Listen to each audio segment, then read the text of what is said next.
रतन नवल टाटा का 86 साल की उम्र में निधन हो गया। रतन टाटा पारसी परिवार से हैं। पारसियों में अंतिम संस्कार का पारंपरिक तरीका काफी अलग है। पारसियों का पारंपरिक टावर ऑफ साइलेंस क्या है, जिसमें पार्थिव शरीर को गिद्ध जैसे मांसाहारी पक्षियों के लिए छोड़ा जाता है। रतन टाटा का अंतिम संस्कार इस तरीके से ना करने की क्या वजह है? पारसी समुदाय दुनिया का एक बहुत छोटा लेकिन समृद्ध समुदाय है। पारसी धर्म दुनिया के सबसे पुराने धर्मों में से एक है। करीब 1000 साल पहले फारस में हो रहे अत्याचारों से बचने के लिए ये लोग भारत आए। आगे चलकर ये समुदाय भारत में सबसे पढ़े लिखे और अमीर लोगों का समुदाय बना। दुनिया में पारसियों की आबादी 1.5 से 2 लाख के बीच है, जिनमें से 60 से 70 हजार पारसी भारत में रहते हैं। इनमें सबसे ज्यादा 40 से 45 हजार पारसी मुंबई में।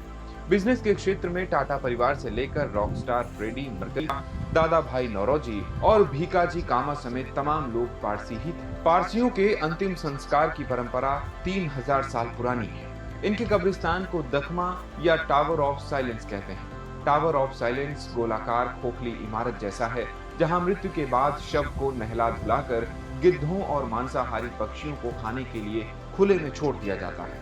अंतिम संस्कार की इस प्रक्रिया को दोख में नाशिनी कहते हैं। हालांकि आज के दौर में गिद्धों की आबादी तेजी से घटी है, जिस वजह से पारसियों के लिए दोख में नाशिनी प्रक्रिया से अंतिम संस्कार करना आसान नहीं रह गया। नई पीढ़ी अब अपने परिजनों को सम्मान के साथ अंतिम संस्कार करना चाहती है। अब एक नजर आंकड़ों पर डालते हैं। अंग्रेजों के समय से पारसियों की जन्म, मृत्यु और शादी के रिकॉर्ड रखने वाली पर्सियाना मैगजीन के मुताबिक 2018 में मुंबई में कुल 720 पारसियों की मौत हुई थी, जिनमें से 647 का अंतिम संस्कार दफना से हुआ, जबकि करीब 11% यानी 73 पारसियों को दफनाया गया। हाल के वर्षों में पारसियों के बीच दफना के बजाय दूसरे तरीकों से अंतिम संस्कार कराने का चलन बढ़ा है।